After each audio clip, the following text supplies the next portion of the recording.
ছোটবেলা থেকে জানি কিছু কদম গাছ মদ ছড়ায়, কিন্তু মানুষের কণ্ঠ যে মধু উপকারের চাক হয়ে মধু ছড়াতে পারে এ জানলাম কিছু বছর আগে, চোখ কান মন আর একটু মেলার পর।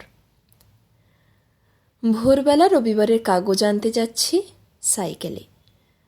মলম দন্তমাজন বেচা লোক হাঁক পাড়ছে, নিয়ে যান নিয়ে যান, আশ্চর্য মলম, বুকে লাগান, আপনার কফ ননি হয়ে গলে যাবে।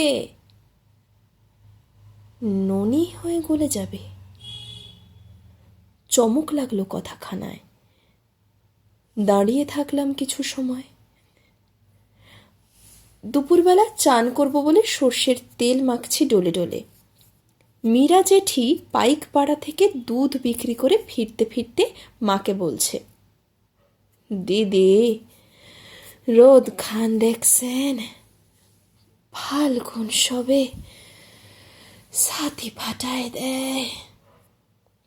মা বলল, গরমের এখন কিছুই না, অহন তো সবে রোদের অধিবাস। আবার চমক লাগলো। কীর্তনের আগে অধিবাস অনুষ্ঠান দেখেছি, রোদের অধিবাস বলল মা। কথাটির সাথে সাথে মাটির অন্ধকার বুক থেকে ছাড়া পেয়ে গেল বসন্তের ভাঁট ফুল গাছ। বাংলা বলা আমার চেনা অচেনা মানুষদের মুখের বুলিতে এমন চমক আজকাল প্রায়ই লাগে। কমলালেবু বিক্রি করা হকারকে জিজ্ঞেস করা হলো, এই ট্রেনে এত ভিড় কেন? হকার সারা মুখ হাসিতে ভরিয়ে বলল, জানেন না, এই ট্রেন চন্দন কাঠে গড়া, গ্রানে লোক আসে। মরার আগে দুলাল মামা নিজে একখানা বড় ছাতা গড়িয়ে দিয়ে বলেছিল, এইটে যত্নে রাখিস। এমন হালকা পাতলা করে দিলাম ছাতাখানা, দিনের বেলা বৃষ্টির জল গায়ে পড়বে না, রাতের ফুটফুটে তারা দেখতেও পারবি। লকডাউনে আমিনা মাসি জানতে চাইল, বাবজান তাদের করুণা রোগ কি নরম হইছে? আমি বলি, না গো মাসি, শোনো, তোমার কাছে একটা কথা জানার আছে। আমি শুনেছি তুমি আমার জন্মের 21 দিন পর মুরগির ডিম আর কেরোসিন তেল এনেছিলে, কেন গো?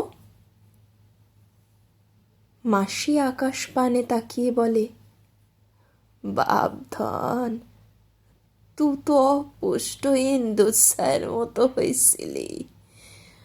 ওই ডিমে তোর মা বল পেলে তবে তো দুধ পাবি, আর কেরাচিন তেলে তুই আলা দেখবি। মাসি যখনই আলোকে আলা বলল, রোগের আগে নরম কথাটি বলল, কেমন মোলায়েম হয়ে এলো চারপাশ। ঝিম ধরে গেল। তাকিয়ে দেখলাম কাঁধের কাছে হাড় বের করা রোগা মা আঁচল বিছিয়ে ঘুমিয়ে আছে কুয়োতলার ঝরা পাতার রাশের কাছে। কাছেই এক ধাতুর ঘটি রাখা, ঘটিতে জল নয়, মধু ভরে উঠছে বক বক করে, বাংলা ভাষার মধু।